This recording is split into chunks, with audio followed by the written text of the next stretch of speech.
बोलती पुस्तके. ज्यांना वाचनाचा नाद, त्यांना बोलती पुस्तके घाली साद. आमचं चॅनल सबस्क्राईब करा आणि सबस्क्राईब करायला इतरांनाही सांगा. नमस्कार श्रोते मित्र हो. बोलती पुस्तके सादर करत आहे लेखक श्री राजेश जगताप लिखित कादंबरी आडूसा. प्रकरण 12. 2 दिवस अहोरात्र कोसळणारा पाऊस थंडावला होता. वर्षभर गायब झालेली बेडकं न जाणो कुठून परत आली होती. मध्यरात्रीपासून कुठेतरी एकाने डराव डरावची हकाटी दिली. त्याच्या मागे मग सगळीकडे डराव डराव चालूच झालं. त्या आवाजाने पारूची झोपमोड झाली. बेडकांच्या सुरात सूर मिसळून धनाजीचं घोरणं चालू होतं. हवेतला बोचरा गारठा पारूच्या अंगावर काटा उभा करू लागला. मध्यरात्र झाली आहे की पहाट झाली आहे समजायला काही मार्ग नव्हता. थोडा वेळ असंच पडून राहावं असा विचार करून तिनं अंगावर पांघरून ओढून डोळे मिटले. बेडकाची डराव डराव जास्तच कर्कश वाटू लागली. बराच वेळ असाच गेला पण तिचा डोळा काही लागला नाही. कुठून तरी कावळ्याची कावकाव ऐकू आली. तो झाडावर बसून ओरडला की कुठे उडून जाताना ओरडला समजलं नाही. कावळ्याचं काय, निम्म्या रात्रीला सुद्धा ओरडतात. त्यामुळे त्याच्या ओरडण्यावरून वेळेचा अंदाज येणं शक्य नव्हतं. ती तशीच पडून राहिली. कोंबड्यानं बांग दिली आणि मग चिमण्यांची बारीक आवाजातील चिवचिव सुरू झाली. हळूहळू ती वाढत गेली. बेडकांची सुरावट कमी कमी होत गेली. पारू उठली. चुलीवर पाणी ठेवून बाहेर आली. अजूनही अंधार दिसत असला तरी भोवताल डोळ्यांना स्पष्ट दिसत होता. वळचणीला पाहिलं. चिमणी बसलेली असावी असं वाटलं.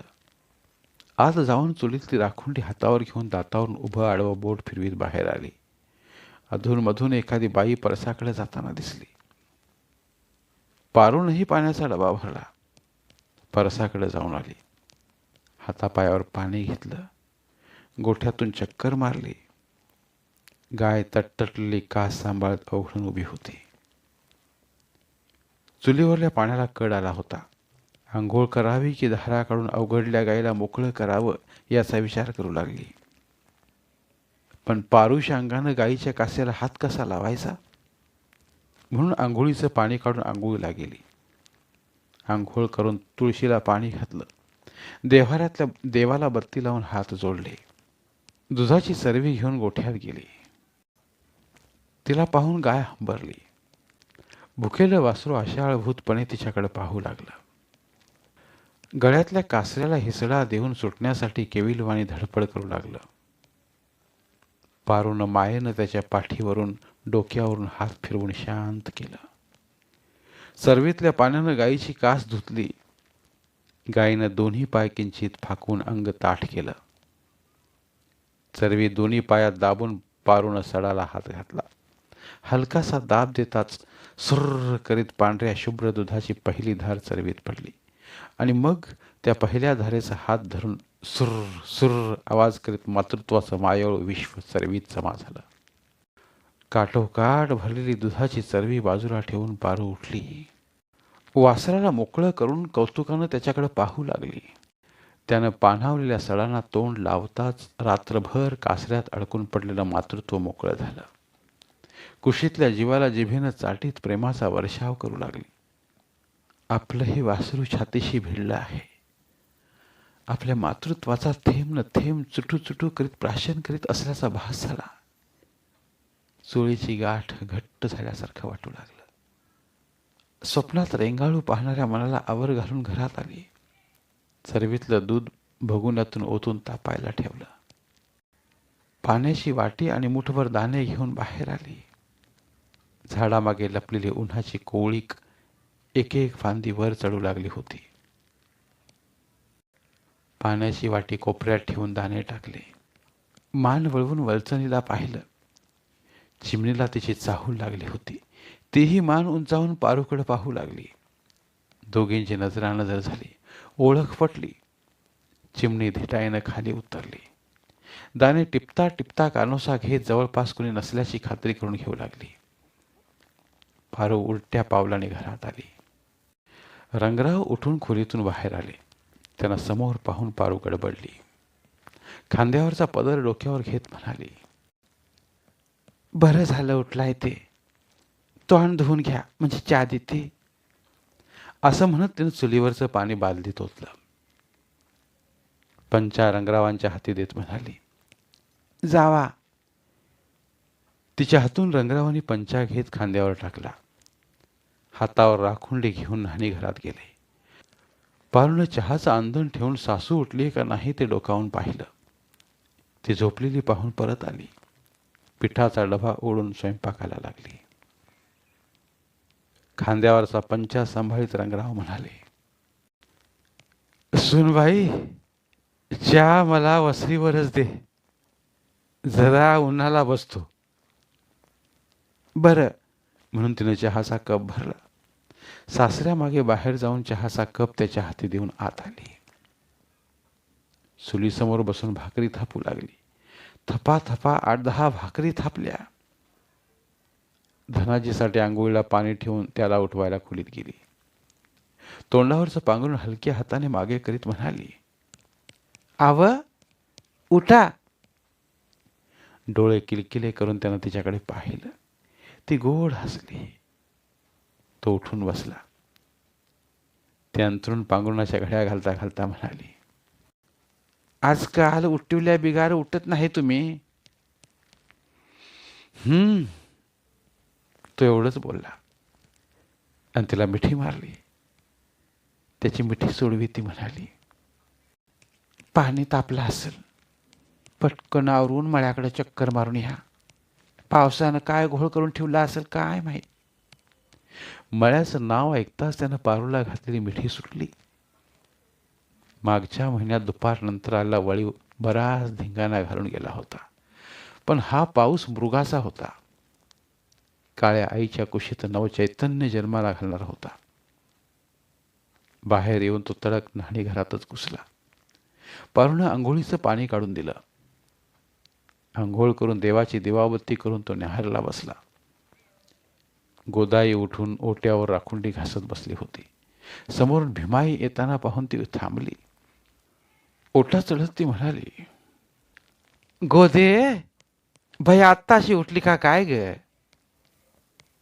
वय ग, ये, आज बरी वाट चुकली.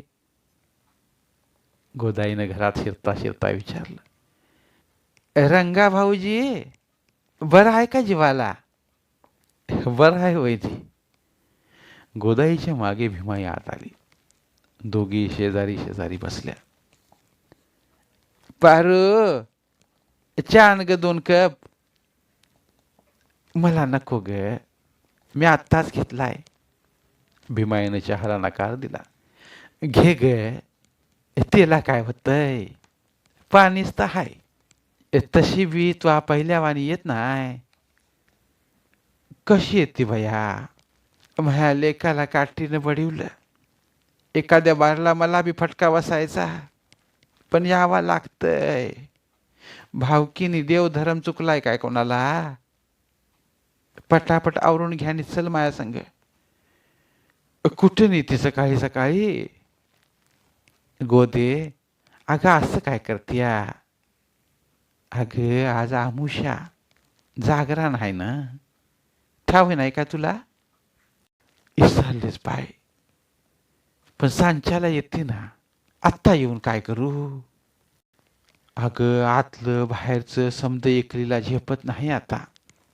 तू जोडीला असलीस म्हणजे कामं पटापट होतील. पारूनं चहाचे कप आणले. दोघींना दिले. मागे वळली तेव्हा भीमाई म्हणाली, पारू, तू कवा येशील ग? ती नाही यायची.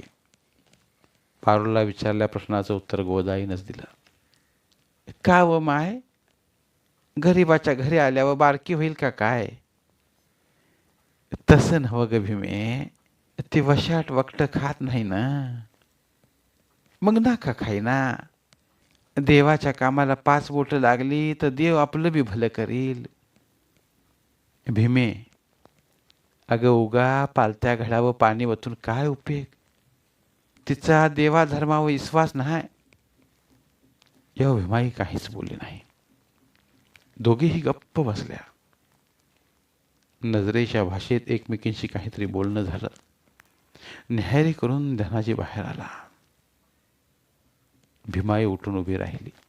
धनाजीला म्हणाली, धना, जागरणाला ये र. जागरण? काकू कशा पाहिजे देवाला त्रास देते या? माणसाचं मन निर्मळ असल्यावर असल्या भानगडी करायची गरज पडत नाही. धनाजी रागानं म्हणाला, अरे मग त्वा काहून मनात राग धरलास? माया मुरल्याला त्वा गुरावाने हाणलास. म्या तुला एक सबूत तरी विचारला काय? चुकला असेल त्यो, तिची सजा मिळाली, सोडून द्यायचं. बरी येती म्या, असं म्हणून भीमाई जाऊ लागली. अगं थांब, म्या बी येतीया, जाऊ नको. भीमाईच्या मागे गोदाई उलटी उतरून गेली. ती गेल्यानंतर धनाजीनं जनावरं सोडली. बारवावरून पाणी पाजून आणलं. गाईला गोठ्यात बांधलं. ओट्यावरूनच पारूला हाक मारली, पारू, आवरलं का ग? वय आलेच, म्हणत पारू जेवणाचा डबा घेऊन बाहेर आली. धनाजी गोदाईची वाट पाहत तिथंच घुटमाळला. गोदाई हातात एक पिशवी घेऊन लगबगीने येताना दिसली. धनाजीनं बैल गाडीला जुंपली. पिशवी गाडीत ठेवून गोदाई धनाजीला म्हणाली, दे मला हात. धनाजीचा हात धरून ती गाडी चढली. धनाजीनं बैलांचा कासरा ओढला. गाडी मळ्याची वाट तुळवीत पुढे गेली. रंगराव आणि पारू गाडीकडे पाहत तिथेच बराच वेळ उभे होते. घरात जाण्यासाठी पारू वळली. सवयीप्रमाणे नजर वळसणीकडे उंचावली. चिमण्यांची जोडी निवांत बसली होती. मुरल्याच्या घरच्या जागरणाचा अख्ख्या गावाला आवाहन होता. एक धडधाकट बोकड त्याच्या अंगणातल्या निंबाच्या झाडाला बांधला होता. मुरल्यानं त्याच्यापुढे पाण्याची बादली ठेवली. मुक्या चित्रावानं पोट भरून पाणी पिऊन घेतलं. मुरल्यानं बादली उचलून नेली. हिरव्या गवताची पिंडी बोकडापुढे टाकली. बोकड लागलीच गवतावर तुटून पडला. आपल्या आयुष्याच्या मोजक्याच घटका शिल्लक आहेत याची विचाराला कल्पनाही नसावी. आता पाणी पाजून हिरवगार गवत खाऊ घालणारा माणूस रात्री त्यालाच शिजवून खाईल हा विचार देखील त्याच्या मनात आला नसेल. मनात तर गोदाईच्या पिशवीतील कोंबड्याच्याही काही आलं नसणार. भीमाईनं त्याचे दोन्ही पाय बांधून पिशवीत घातलं तेव्हा तो थोडा कॉक कॉक म्हणाला होता. मग पिशवीतल्या अंधारामुळे कदाचित रात्र झाली असावी असं म्हणून गप्प बसला होता. शेजारी असलेल्या गाठोड्यातल्या निवदाच्या भाकरीचा वासही आला असेल. भुकेमुळे भाकरी खाण्याची अनिवार्य इच्छाही झाली असेल. पण अवकाळी दाटलेल्या अंधारात काहीही करता न आल्यामुळे पहाट होण्याची वाट पाहत असावा. हे एकाचं मन दुसऱ्याला कळत नव्हतं. मळ्याच्या वाटेवर खास खळग्यात पाणी साचलं होतं. नदीतल्या खडकावर तग धरून बसल्या शेवाळाप्रमाणे माळरान हिरवाटलं होतं.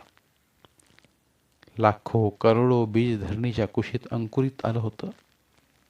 येणाऱ्या काही दिवसात बाळसं धरून वाऱ्यावर डोलणार होतं. काठोकाठ भरून वाहणारा ओढा काठावरील झाडा झुडपांची तहान भागवीत सळसळणाऱ्या नागिनीला लाजवीत वेगानं पुढे जात होता. धनाजीनं गाडी ओढ्यात घातली. पाणी अजूनही गढूळच होतं. बैलांच्या पोटाला लागलं. धनाजीनं बैलांच्या शेपटीला हात घालताच त्यानं जोमानं पाय उचलले. पाण्याचा लोंढा गाडीच्या चाकातून गोल गोल फिरत बाहेर पडला. गाडीला वाट मोकळी करून दिली. ओढ्याच्या पल्याड आल्यावर बैल आपसुकच थांबले. भिजलेल्या अंगावरचं पाणी झटकून टाकलं आणि गळ्यातल्या घुंगरू माळा खेळवीत पुढे निघाले. गाडी वाटेत अजूनही पाणी साचलेलं दिसत होतं. वावरातून वाहून गेलेल्या पाण्याच्या खुणा सरपटत होत्या. पाण्याने भरल्या बांधणी गरवार बाईप्रमाणे पोट सांभाळीत सुस्तावल्या होत्या. वाऱ्यावर उडत जाणारी रानपाखरं एका जागेवर थांबायला तयार नव्हती. मुख्य गाडीवाट सोडून धनाजीनं उजव्या हातातला कासरा ओढून बैलांना वळण्याची खूण केली. बैल उजव्या हाताला वळली. पायाखालचा ओळखीचा रस्ता तुडवीत चालू लागली. वावरातल्या सपरापुढं न सांगता थांबली. गोदाई सरकत सरकत पुढे आली. दोन्ही हात मागे टेकून हलकीशी उडी मारून खाली उतरली. पदर झटकून डोक्यावर घेतला. पिशवी उचलून सपरात गेली. जागोजागी पाणी गळाल्याच्या खुणा स्पष्ट दिसत होत्या. पाला पाचोळाही घोळक्याने विसावला होता. कोपऱ्यातला खराटा उचलून त्यानं झाडलोट केली. सगळा कचरा लोटून बाहेर गेला. धनाजी विहिरीवर बैलांना पाणी पाजित होता. पाण्याची चरवी घेऊन गोदाई विहिरीवर आली. वाकून विहिरीतल्या पाण्याकडे पाहिलं. विहीर चांगलीच भरली होती. पाण्याची चरवी भरून ती पुन्हा सपरात आली. धनाजीही तिच्या मागे आला. गोदाईनं पिशवीत हात घातला. ती काय करते याचा धनाजी विचार करत होता. गोदाईनं पिशवीतून एक कोंबडा बाहेर काढला. धनाजीला सर्व काही आठवलं. लाल, तांबूस आणि निळ्या रंगाच्या चमकदार पिसांचा शालू पांघरलं ते पाखरू अतिशय देखणं दिसत होतं. डोक्यावर 3-4 बोटं उंचीचा लाल जर्द तुरा त्याच्या देखणेपणात रुबाबदारीची भर घालीत होता. अशा देखण्या रुबाबदार पाखराचा जीव घ्यायचा? नुसत्या कल्पनेनं त्याचं काळीज लकागलं. अंग जागच्या जागी थिजलं. गोदाईनं निवद बाहेर काढला. हळदी कुंकवाची पुडी काढली.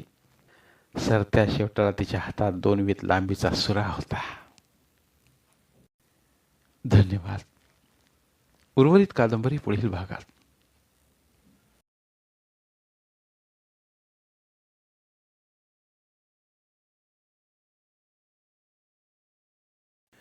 धन्यवाद. प्रिय श्रोते मित्र हो, आपल्यासाठी एक आवाहन. आमच्या चॅनलच्या प्लेलिस्ट विभागात तुमच्यासाठी शेकडो कादंबऱ्यांचे ऑडिओ बुक्स उपलब्ध आहेत. तिथे प्रत्येक कादंबरीचे सर्व भाग एकत्रित मिळतील. त्यामुळे सध्या सुरू असलेल्या क्रमशः कादंबरीच्या पुढील भागासाठी वाट पाहण्याची गरज नाही. तुमच्या वेळेनुसार तुम्ही संपूर्ण कादंबरी सलगपणे ऐकू शकतात आणि साहित्याचा आस्वाद घेऊ शकता. कृपया आमच्या चॅनलच्या होमपेजवर जाऊन प्लेलिस्ट चेक करा आणि तुमची आवडती कादंबरी निवडा. धन्यवाद.